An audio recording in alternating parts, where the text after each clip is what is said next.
The rain hammered against the cafe windows like tiny fists demanding entry, each droplet racing down the glass in frantic streams that blurred the Brooklyn street beyond. I pressed my palm against the cool surface, watching my breath fog the pain as the clock above the espresso machine ticked past 11 p.m. My feet ached in a way that had become familiar, a dull, persistent throb that started in my heels and radiated up my calves after 14 hours of standing, smiling, serving. "Emma, table 6 needs clearing," Marcy called from behind the counter, her voice weary but kind. She'd been managing this place for 20 years, and it showed in the permanent crease between her eyebrows and the silver threading through her dark hair. "On it," I mumbled, grabbing the gray plastic bin we used for dirty dishes. The cafe was nearly empty now, just a couple nursing cold coffees in the corner and a businessman typing furiously on his laptop. The fluorescent lights made everything look washed out, tired. Like me, I'd moved to New York 3 months ago with exactly 2 suitcases. A nursing degree I couldn't afford to complete, and dreams that seemed laughable now. The studio apartment I shared with 2 other girls cost more than I'd ever imagined rent could cost. Most nights I survived on the leftover pastries Marcy let us take home. Day-old croissants and muffins that were better than anything I'd eaten growing up in rural Pennsylvania. The bell above the door chimed, and I glanced up reflexively. He stepped inside like he was entering somewhere he owned, which, for all I knew, maybe he did. Water darkened his charcoal suit jacket at the shoulders, but he didn't seem to notice or care. 3 men followed him, massive, silent shadows in dark clothing that screamed security even to my inexperienced eyes. They fanned out with practiced precision, one positioning himself by the door, another scanning the cafe's interior with cold, assessing eyes.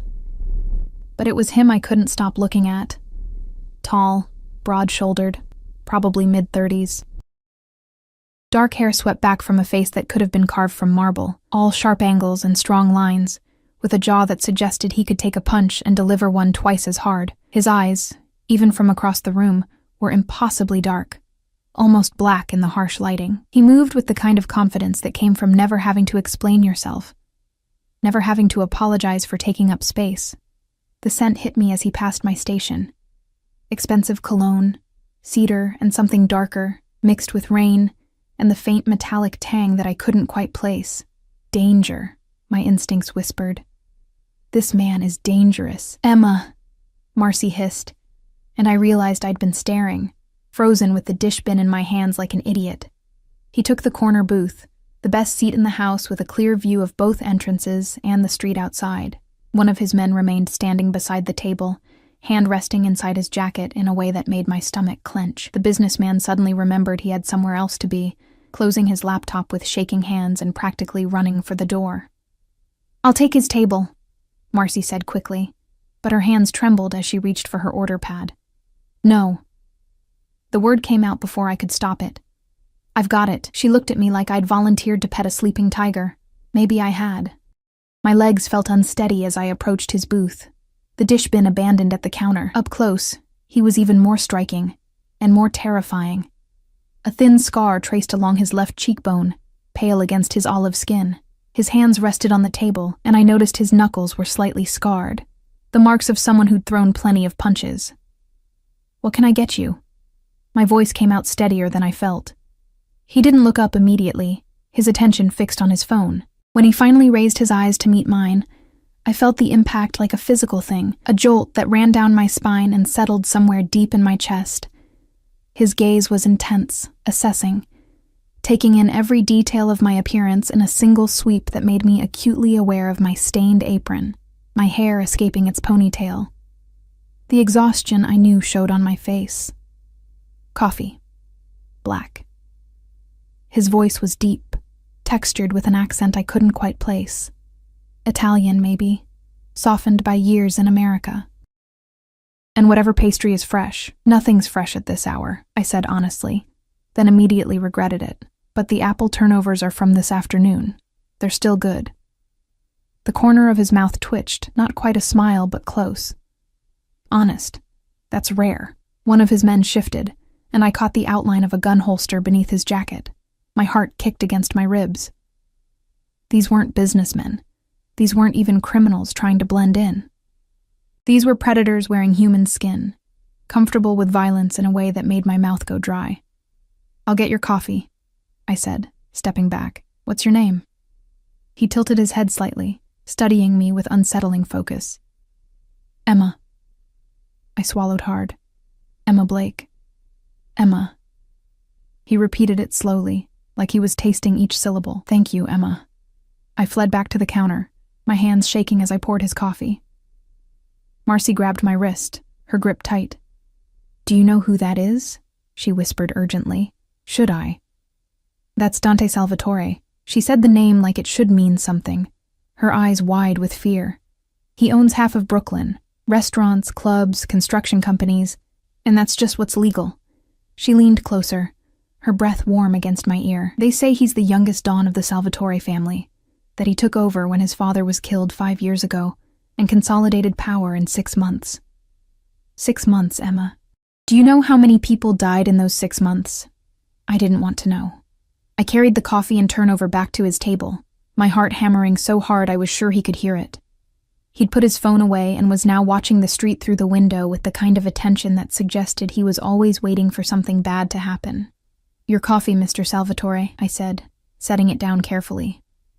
His eyes snapped to mine, surprise flickering across his face before his expression shuttered closed. "You know who I am." Apparently everyone does. I placed the plate with the turnover beside his cup. "Will there be anything else?" "Sit." It wasn't a request. The guard beside him pulled out the opposite bench, and I found myself sliding into it before my brain caught up with my body.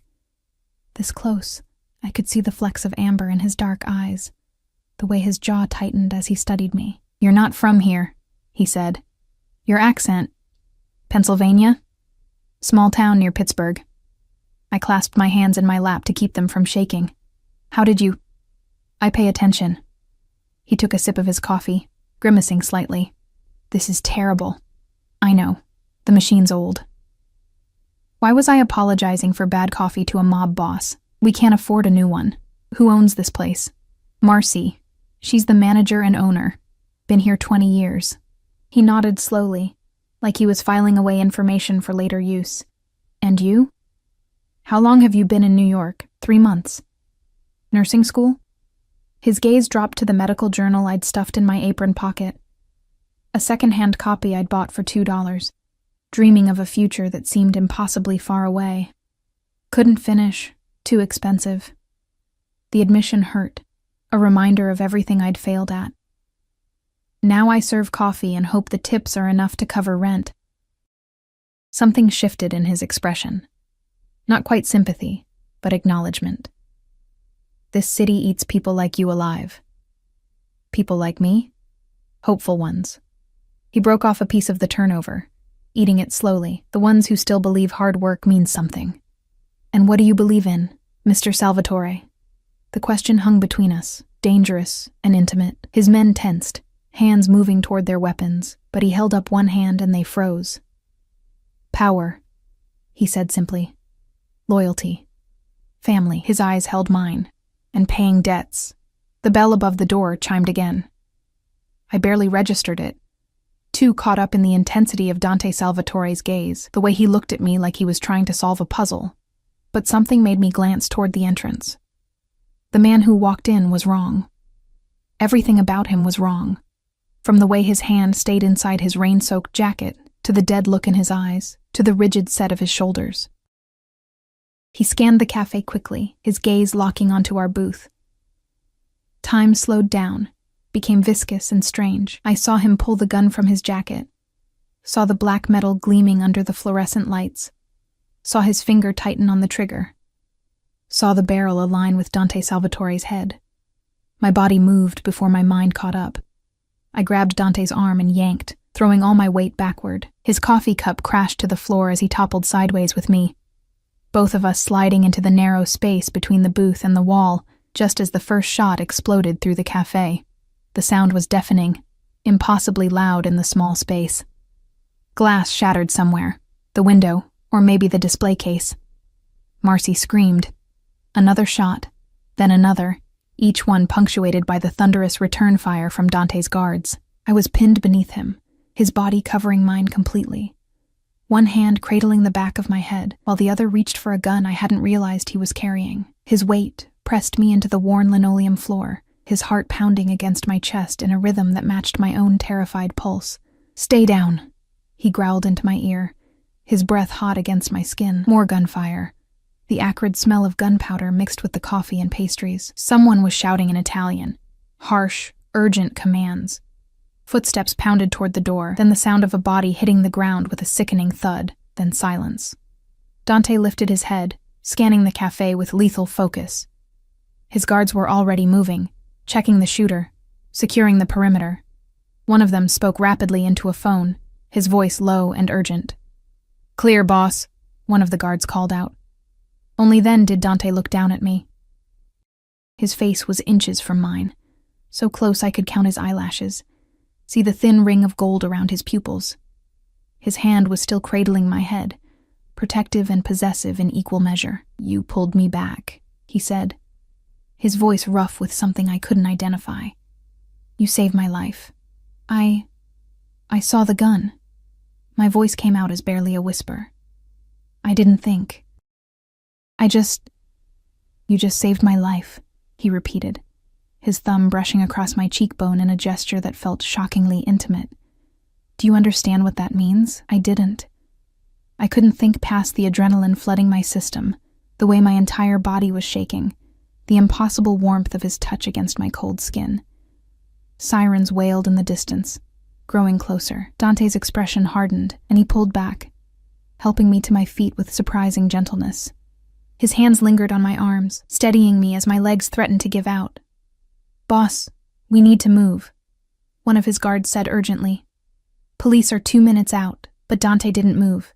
He kept his eyes locked on mine, his hands still gripping my arms like he was afraid I might disappear. "What's your address?" he demanded. "What? Your address, Emma. Now." I stammered it out, my brain too scrambled to question why he wanted it. He repeated it to one of his guards, who nodded and disappeared outside into the rain. "Mr. Salvatore, we have to go," another guard insisted.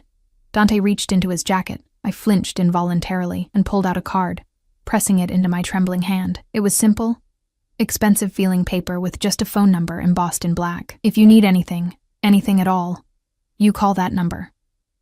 His voice was intense, commanding. "Do you understand?" "I don't understand any of this," I whispered. "You will." He lifted my hand, his thumb tracing across my knuckles in a gesture that felt like a brand.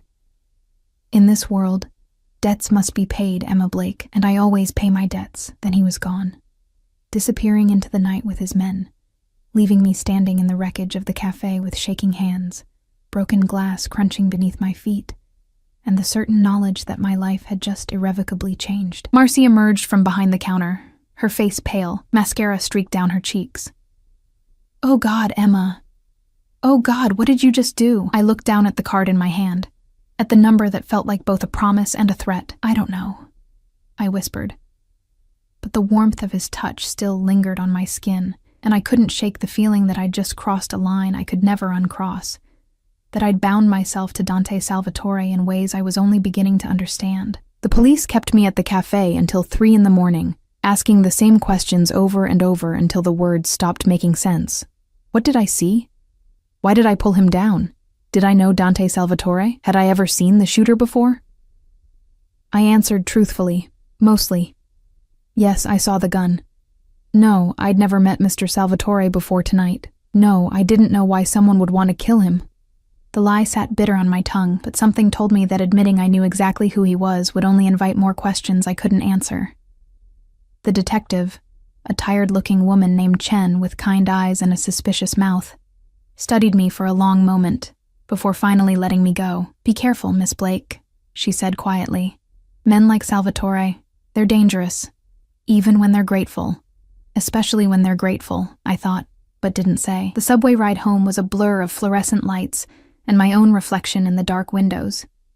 Pale face, haunted eyes, blood on my apron that wasn't mine.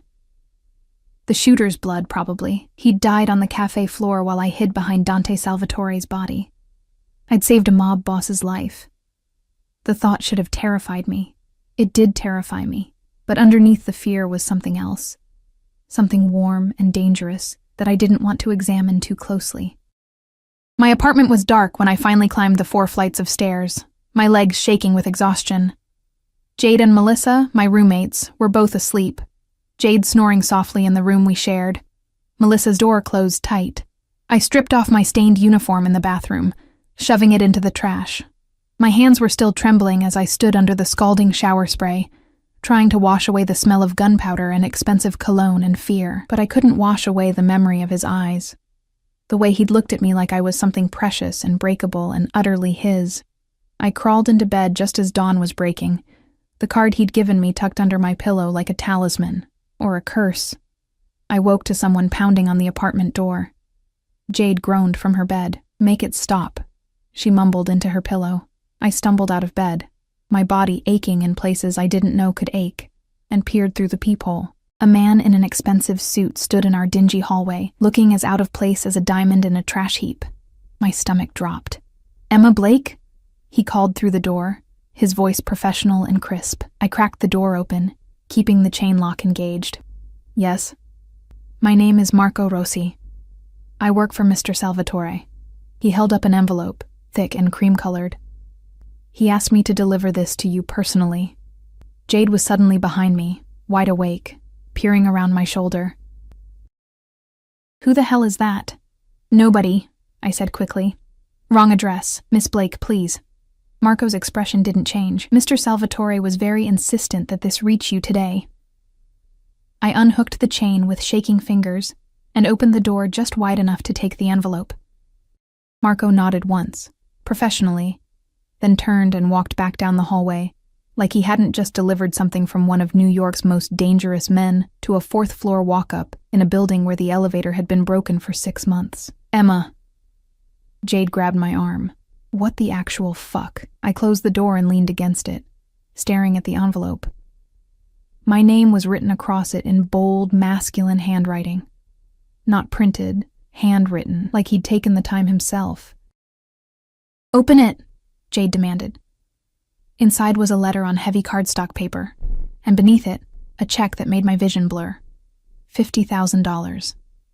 "Holy shit," Jade breathed over my shoulder. "Holy fucking shit, Emma." My hands shook as I unfolded the letter. "Emma, you saved my life. This debt cannot be repaid with money alone, but accept this as a first installment. Consider it compensation for the trauma you experienced and the loss of your employment. I'm told the cafe will be closed for repairs for at least 2 weeks. Use this to finish your nursing degree. Use it for rent. Use it for whatever you need. It's yours. No strings attached. But know this. I protect what's mine. And whether you accept it or not, you became mine the moment you pulled me behind you. My men will be watching to ensure your safety. You won't see them, but they're there. If anyone threatens you, if you need anything at all, call the number I gave you." "Oh my God," Jade whispered. "Oh my God, Emma. What did you do?" I read the letter 3 more times, my heart racing faster with each pass. I protect what's mine. The possessiveness in those words should have terrified me. It did terrify me, but it also made something warm unfurl in my chest, something that felt dangerously like safety, like being seen, like mattering to someone for the first time since I'd arrived in this city that chewed up dreamers and spit them out broken. "I saved his life," I said numbly. "Whose life?" "Emma, you're scaring me," I told her. "All of it. The cafe, the shooting, Dante Salvatore covering my body with his own while bullets flew, the way he'd looked at me like I was something precious. The card with his number."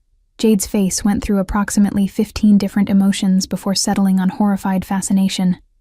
"You saved a mob boss's life, and now he thinks he owns you." "He doesn't own me," but my voice lacked conviction. "That's literally what that letter says."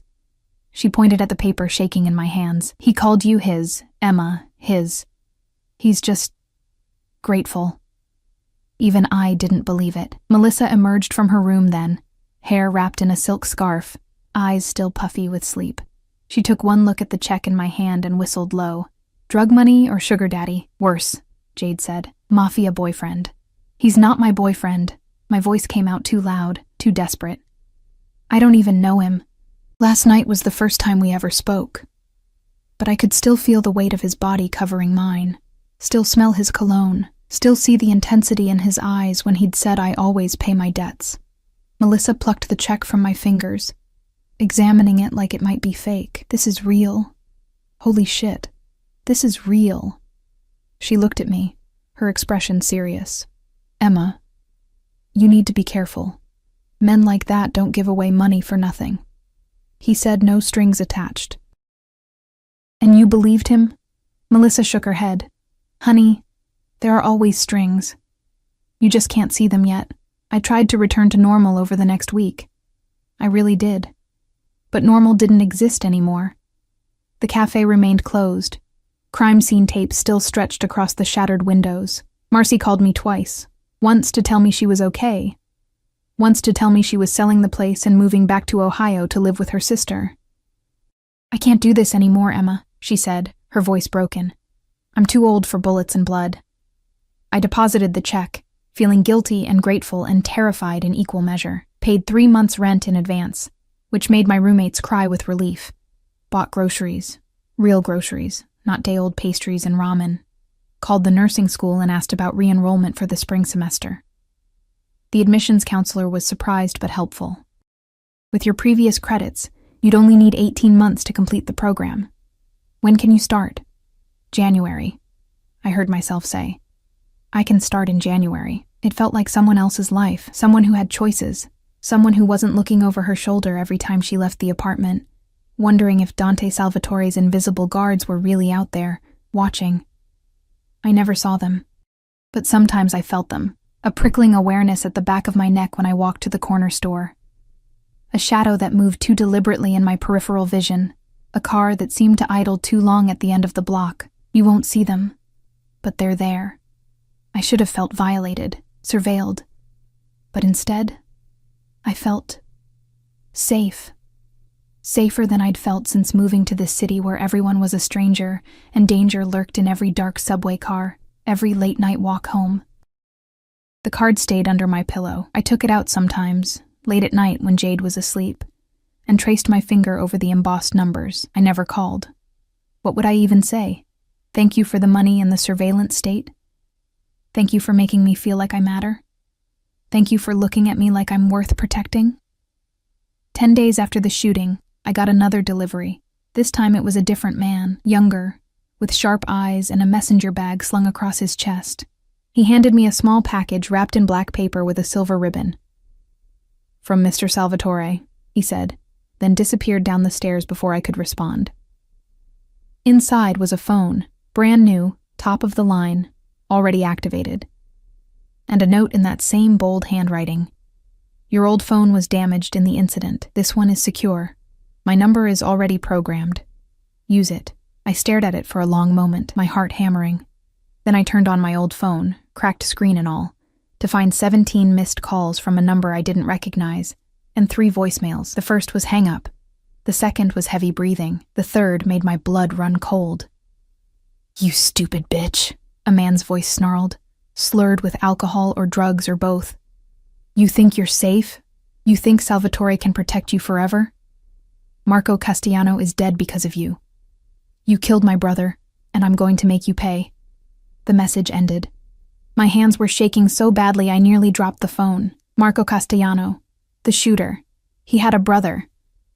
I grabbed the new phone with trembling fingers and pulled up the only contact saved. Dante. My thumb hovered over the call button for what felt like an eternity. Then I pressed it. He answered on the first ring, Emma. Just my name, but the way he said it, relief and possession and hunger all wrapped up in 2 syllables, made my breath catch.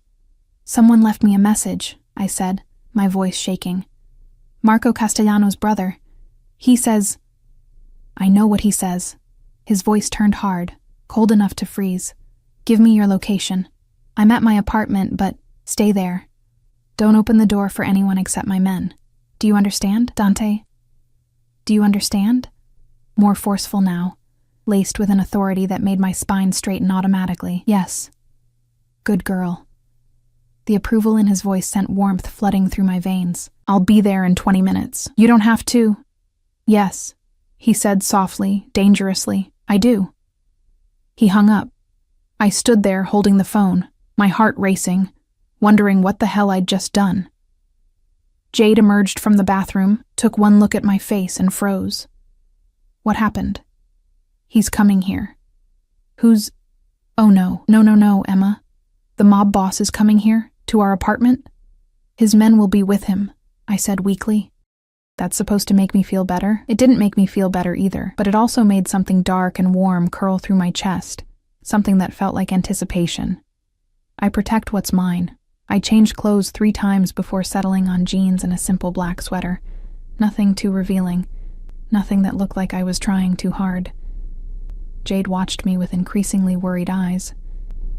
You like him, she said finally. I don't even know him. That's not what I said. I didn't have an answer for that, because she was right. I did like him. Liked the way he looked at me like I was the only person in the room. Liked the way he'd covered my body with his own without hesitation.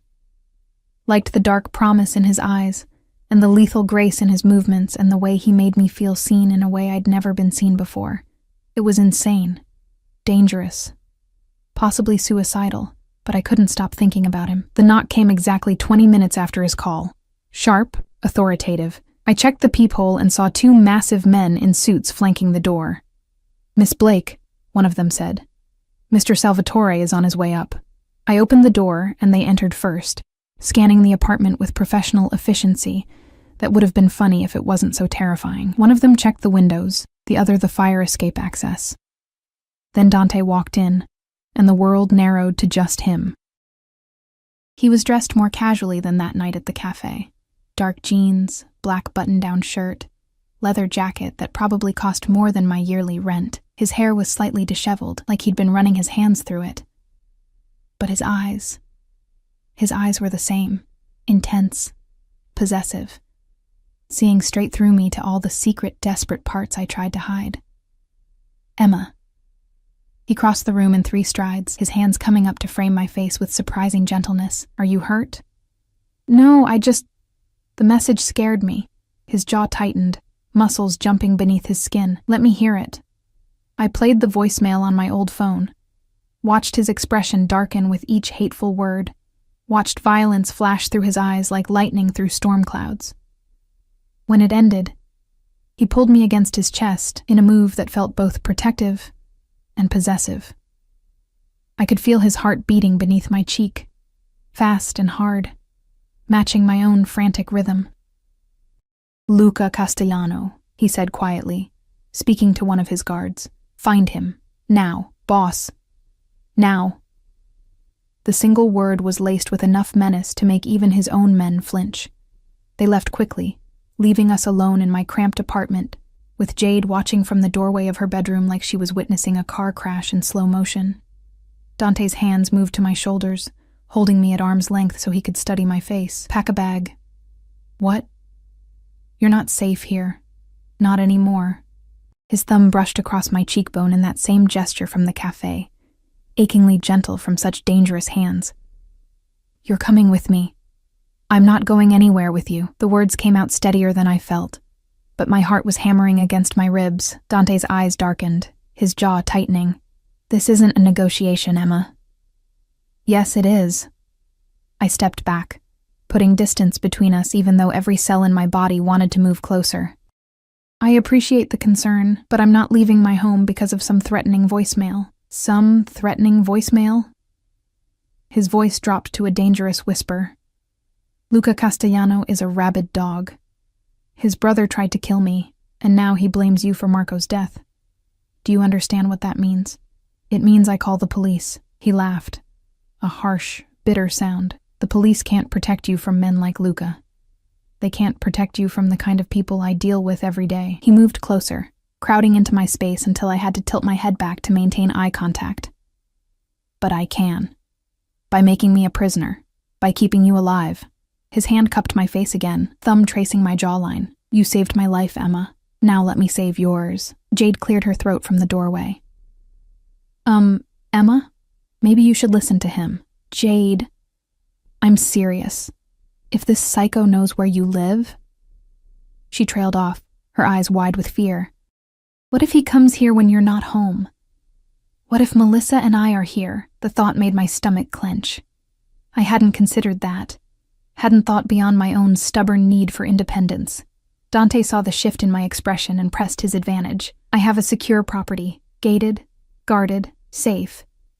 You'll have your own space, your own privacy, but you'll be protected. For how long? Until Luca Castellano is no longer a threat. His eyes held mine, intense and unwavering, however long that takes. I knew what he meant. However long it took to find Luca and... What? Kill him? Make him disappear? The casual acceptance of violence in his voice should have terrified me. Instead, it made me feel protected in a way I'd never felt before. Okay, I whispered. Okay, I'll go. Relief flashed across his face, quickly masked. Pack enough for 2 weeks. Comfortable clothes, whatever you need. Jade helped me pack, throwing things into my battered suitcase with shaking hands.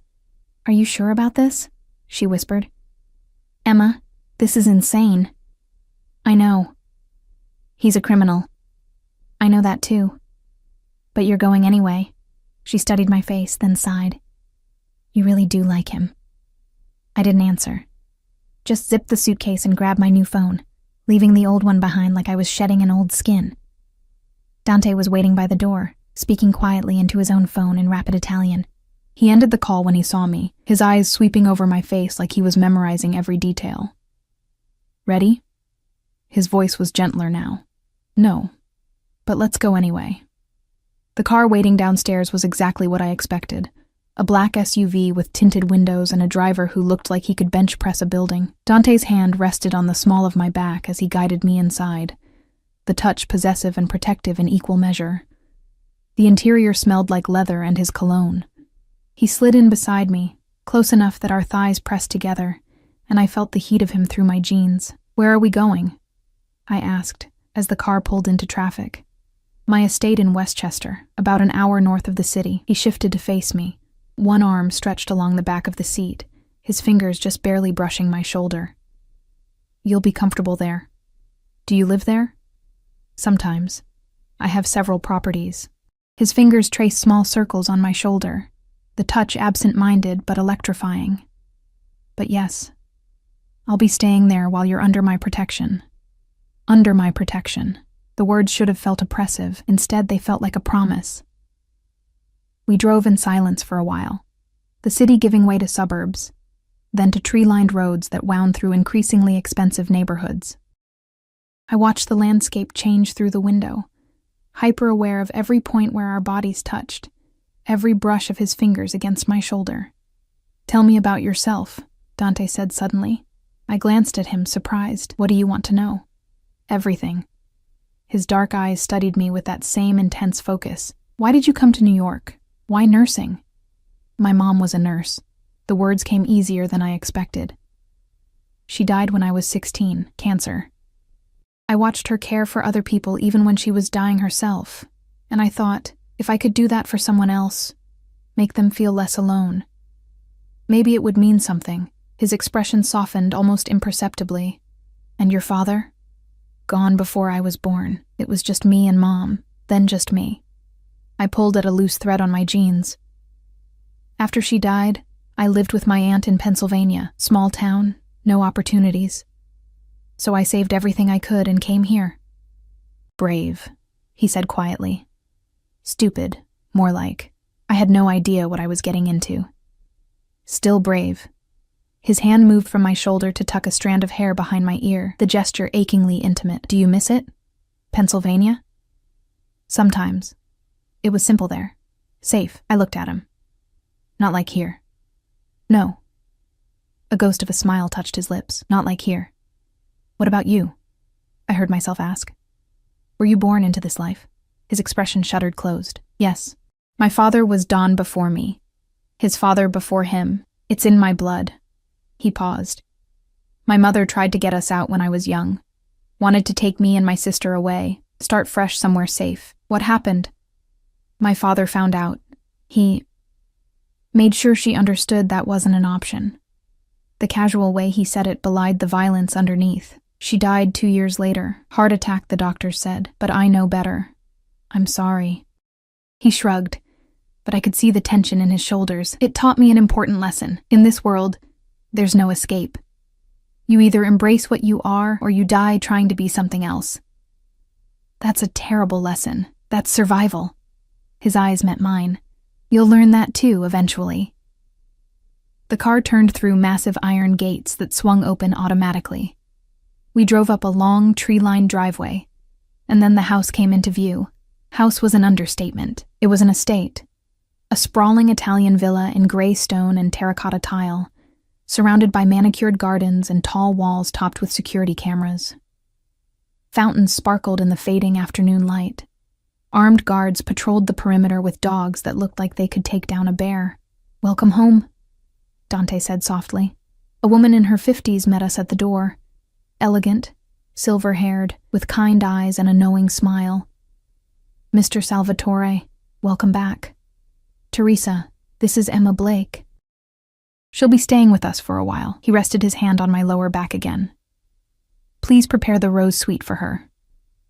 "Of course." Teresa smiled at me warmly. "Welcome, Miss Blake. I'm the housekeeper. If you need anything at all, just let me know." The interior was even more stunning than the exterior.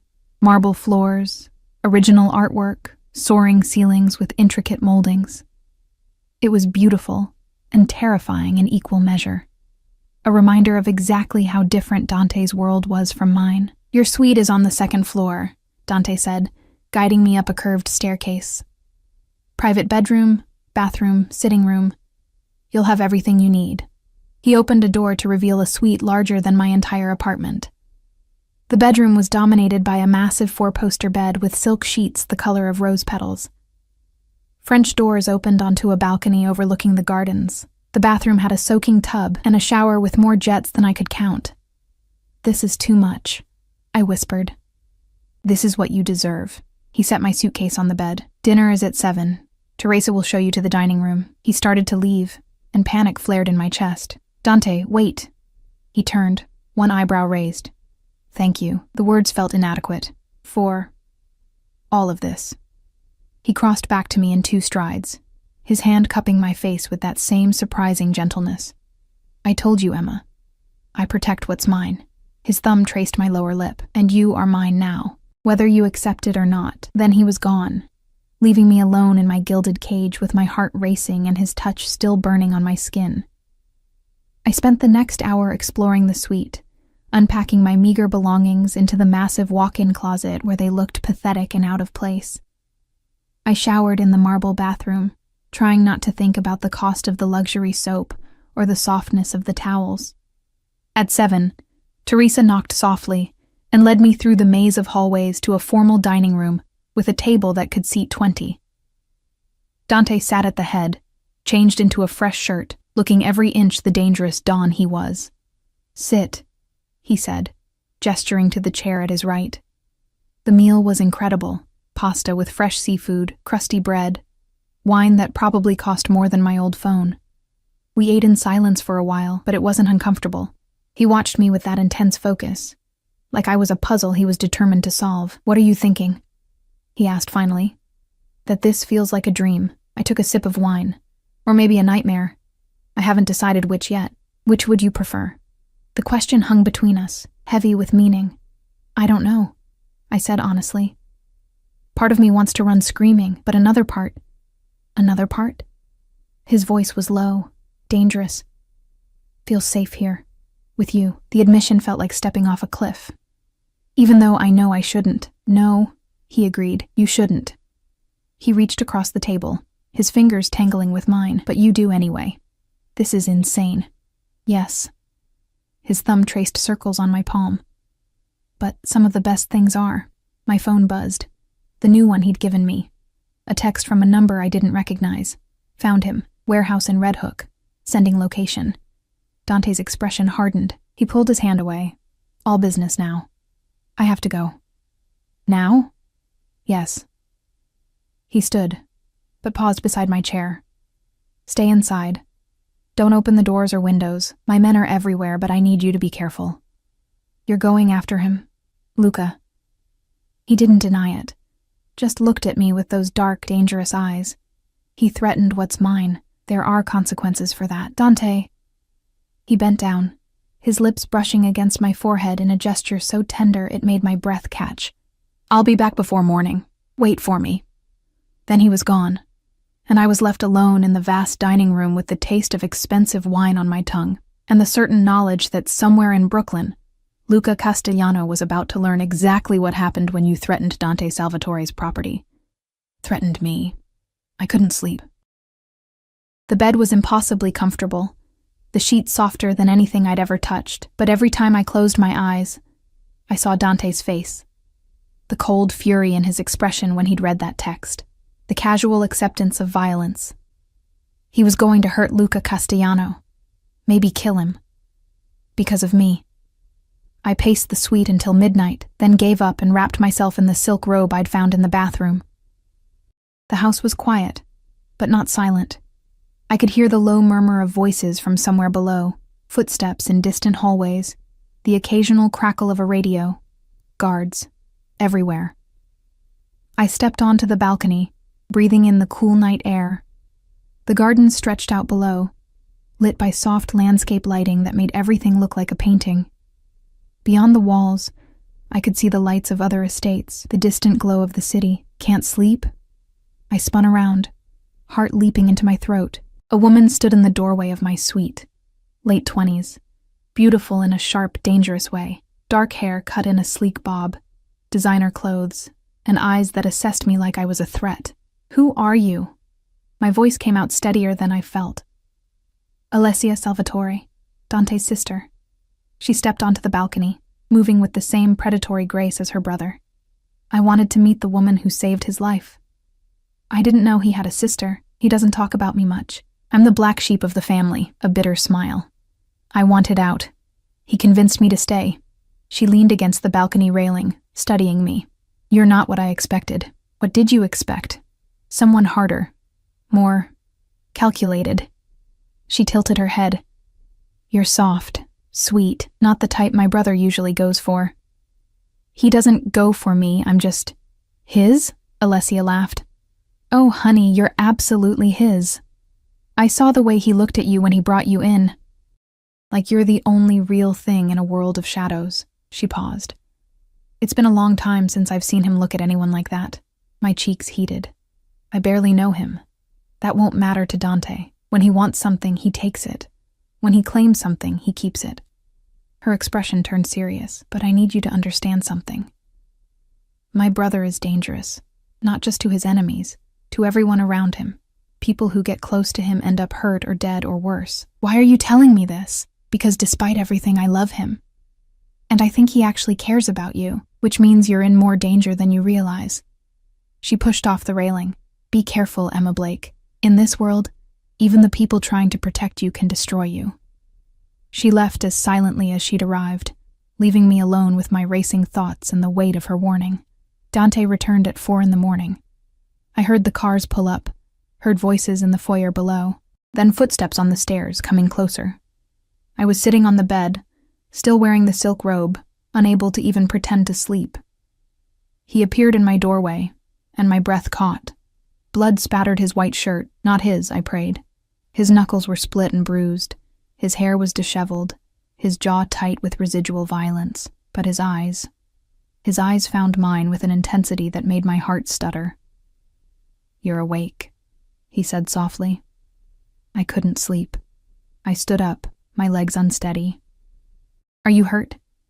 No. He stepped into the room, closing the door behind him. The blood isn't mine. Is he dead? Luca? No. Dante moved closer, and I could smell smoke and copper on him, but he understands now what happens when you threaten what's mine. He won't bother you again. How can you be sure? Because I made him very certain of the consequences if he does. His voice was flat, emotionless. Then his eyes softened as they traced over my face. You're scared of me now. No. The word came out before I could think. I'm not scared of you. You should be. I know. I closed the distance between us, my hand reaching up to touch his bruised knuckles, but I'm not. He caught my wrist, his grip gentle despite the violence still thrumming through him. "Emma, you need to understand what I am. What I do. I hurt people. I kill people. I run an empire built on blood and fear. I know."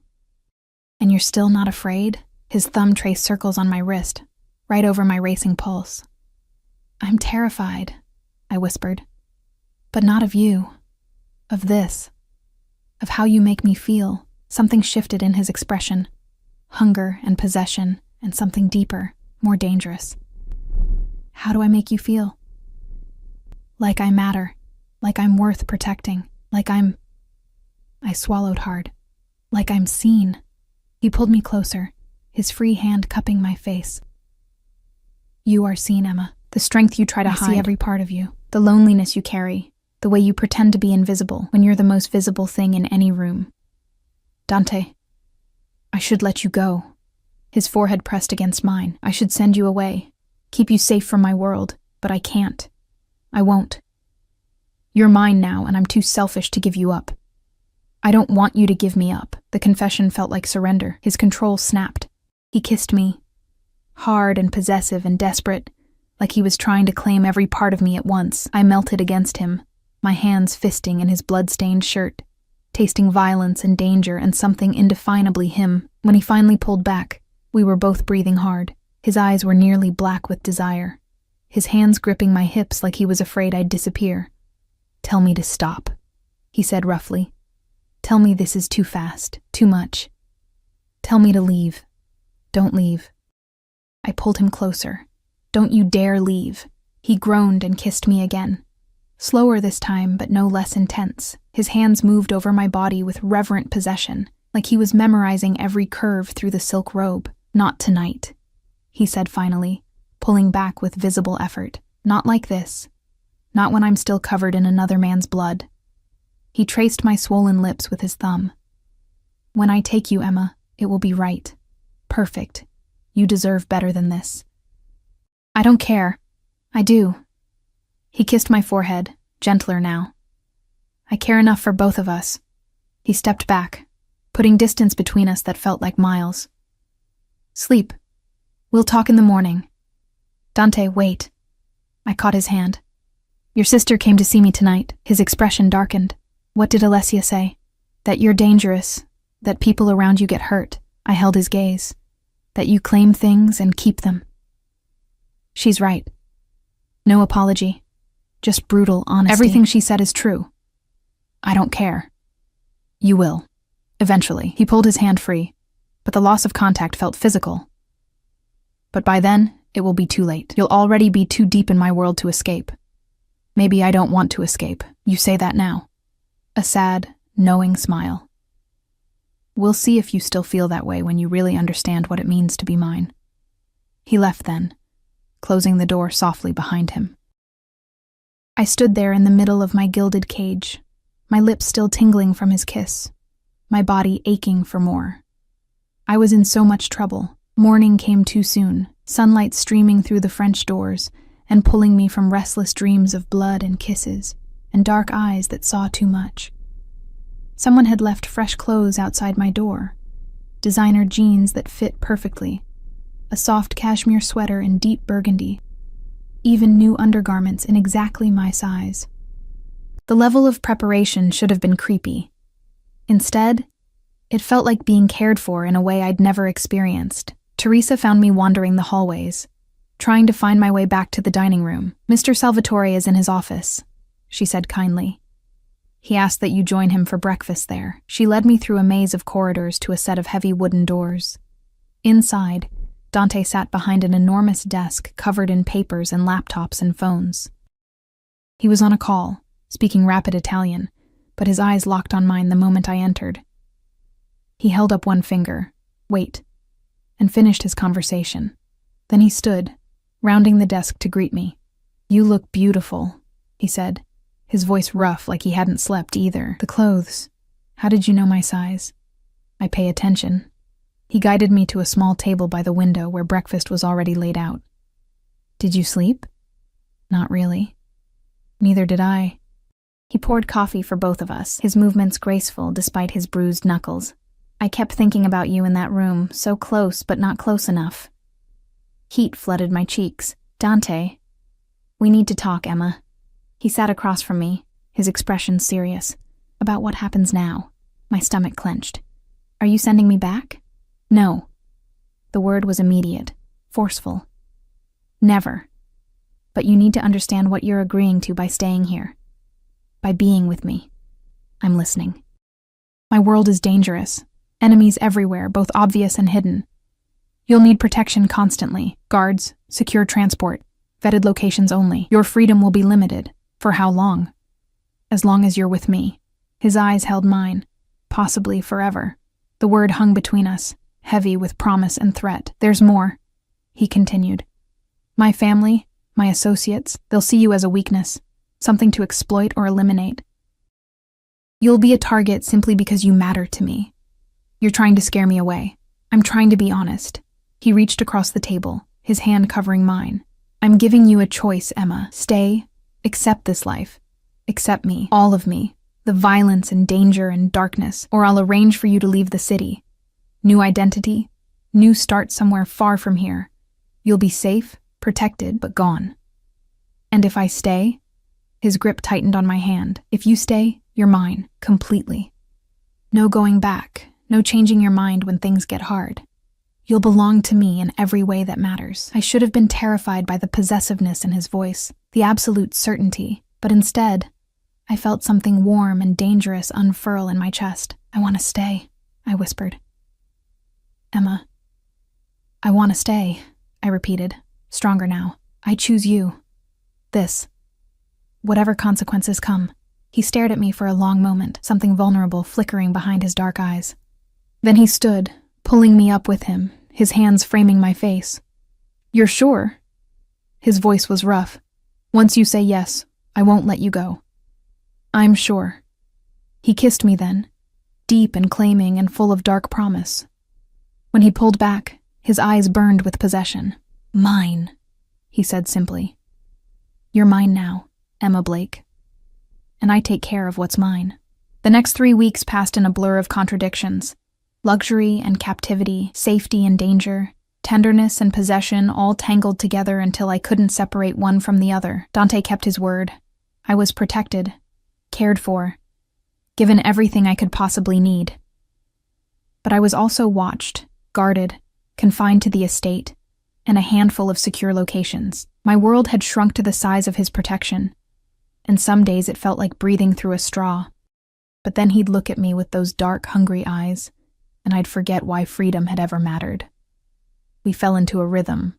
Mornings in his office while he worked, me curled up on the leather sofa with my nursing textbooks. He'd enrolled me in the spring program, paid for everything, arranged for private tutors to help me catch up.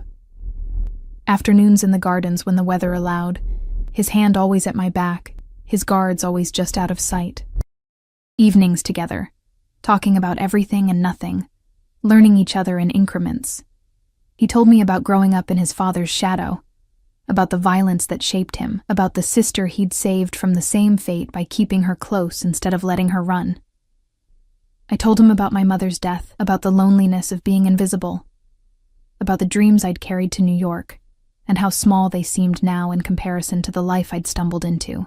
And at night, he'd kiss me goodnight at my door and walk away, leaving me aching and frustrated and desperately wanting more. Why won't you stay? I asked one night. 3 weeks into my captivity, my protection, we stood in the doorway of my suite, his hands on my waist, mine fisted in his shirt. Because when I finally have you, Emma, it won't be rushed. It won't be half measures. His thumb traced my lower lip. It will be everything. And you're not ready for everything yet. I am ready. No.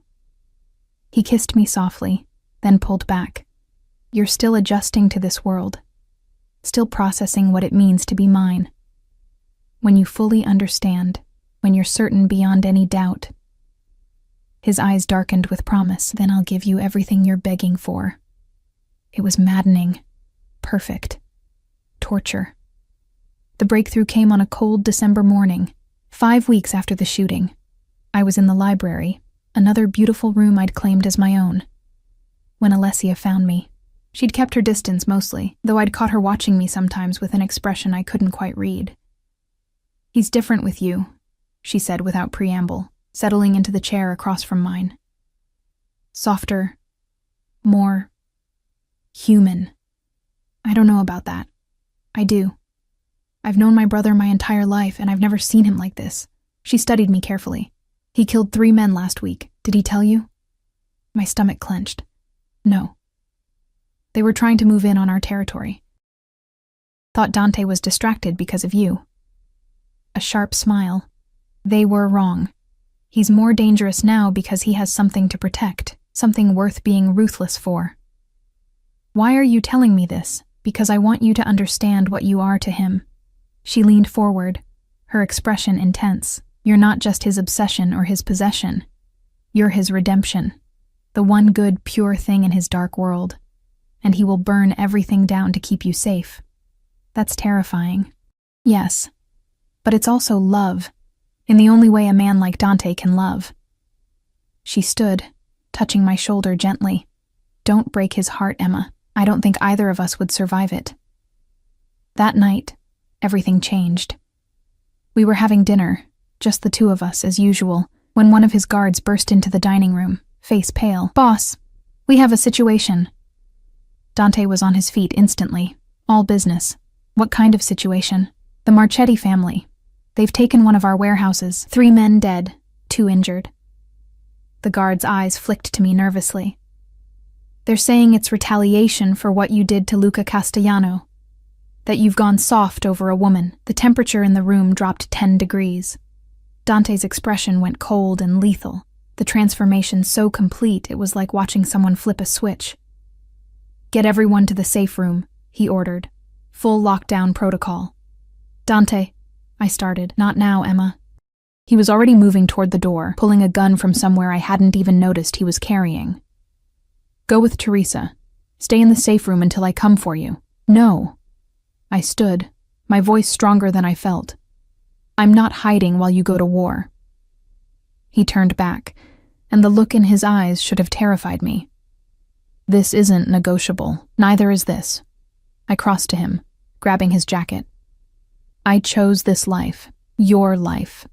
I don't get to hide from the consequences just because they're ugly. Emma, these men will kill you without blinking if they get the chance. They'll use you against me, hurt you to hurt me. I can't—" His voice cracked slightly. "I can't protect you and fight them at the same time." "Then don't fight them." I held his gaze. "Call them. Negotiate. Show them that you haven't gone soft. You've gotten smarter. That you're still the man who took over this city in 6 months." Something shifted in his expression. He cupped my face, his thumb tracing my cheekbone. "You're too good for this world." "No. I'm exactly right for your world, because I see both sides of you, the monster and the man, and I'm not afraid of either." He kissed me hard, desperately, like I was his anchor in a storm.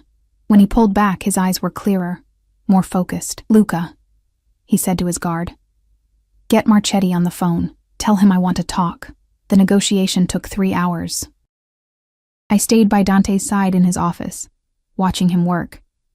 This was a side of him I'd only glimpsed before. Cold, calculating, ruthlessly intelligent. He gave nothing away, negotiated from a position of absolute strength, even though we both knew the Marchetti family had drawn blood. In the end, they agreed to return the warehouse and pay restitution for the dead men. In exchange, Dante would allow them to expand into territory he'd been blocking, and he'd arrange a marriage alliance between Alessia and one of the Marchetti sons. "You can't do that," I said when he hung up, horrified. "You can't force your sister to marry someone." "Alessia agreed to it 2 years ago. It's been planned since before you arrived." He pulled me into his arms, exhausted. "She understands how alliances work in our world. That's barbaric. That's survival." He kissed my forehead. "But you're right. I have gotten smarter. A year ago, I would have gone to war, lost men, weakened my position. Tonight, I secured peace and expanded our influence."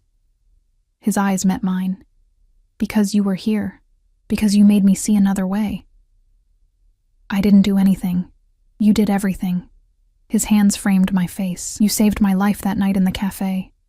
but you've been saving me every day since, making me better, giving me a reason to be more than just the monster everyone expects. Tears burned my eyes. Dante, I love you, Emma Blake. The words were raw, honest, perfect. I'm obsessed with you, possessed by you. You're in my blood, in my bones, in every breath I take. And I will spend the rest of my life proving that you made the right choice when you chose me. I love you too. The words came easily, naturally. I've loved you since that first night, when you covered my body with yours and looked at me like I mattered, like I was worth protecting. You are worth protecting. He lifted me effortlessly, carrying me toward the door. You're worth everything. Where are we going? My room. His eyes were dark with promise and hunger. You said you were ready for everything. Let me give you everything, Emma. Let me show you exactly what it means to be mine. My heart raced, but I didn't hesitate. Yes. His room was at the opposite end of the house, larger than my suite, more masculine, dominated by a massive bed with dark sheets. He set me down gently, his hands already working the buttons of my sweater. Tell me if it's too much, he said quietly. Tell me if you need me to stop. I won't need you to stop. I pulled him down for a kiss. I need you, Dante. All of you. What happened next was everything he'd promised. Intense, consuming, perfect. He worshipped every inch of me with hands that were gentle despite their violence, with lips that whispered promises and possession in equal measure. He took his time, learning what made me gasp, what made me arch against him, what made me beg. And when he finally made me his in every way that mattered, I felt complete, for the first time in my life, like all the broken pieces of me had found their place in his arms, in his darkness, in his desperate, dangerous love. Afterward, we lay tangled together, my head on his chest, his fingers tracing patterns on my bare skin. No going back now, he murmured against my hair. I don't want to go back. I kissed his scarred knuckles. This is where I belong. With you. Even with the danger, the violence, the constant threat, especially with those things. I raised my head to meet his eyes, because they're part of you, and I love all of you. Not despite the darkness, but including it. He pulled me closer, his arms bands of steel around me. You're mine forever, Emma Blake. In this life and whatever comes after, forever, I agreed. I'm yours forever. 6 months later, I graduated from nursing school with honors. Dante was there, front row, looking completely out of place among the other families, but fiercely proud. Alessia sat beside him, pregnant with the Marchetti air and surprisingly happy about it. Turned out her arranged husband was actually decent, and they'd found something real in their political alliance. I started working at a clinic that Dante owned, treating people from his world and beyond. It wasn't exactly what I'd dreamed of, but it was meaningful.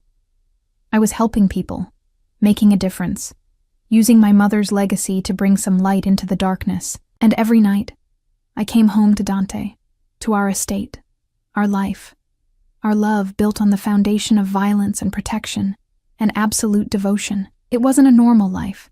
It wasn't safe or simple or easy. But it was ours. He still protected me obsessively, still watched me with those possessive dark eyes, still touched me like I was something precious he'd fought wars to keep. And I still saw both sides of him, the ruthless Don who ruled Brooklyn's underworld, and the man who held me like I was his entire world. On our wedding day, a small, intimate ceremony in the estate's gardens, he pulled me close as we danced under the stars. Any regrets? He asked quietly. I thought about that night in the cafe, about the split-second decision to pull him behind me, about how one moment of instinct had led me here, to this man, this life, this dangerous, perfect love. Not a single one, I whispered. You're worth every risk, Dante Salvatore. And you, Emma Salvatore. He kissed me softly, thoroughly. Are worth burning the entire world down for. I believed him. I'd seen him do it after all, and I'd do it all again, exactly the same way, because some things, some people, are worth the danger, worth the sacrifice, worth choosing again and again, no matter the cost. He was my salvation in the darkness, and I was his light in the shadows. Forever.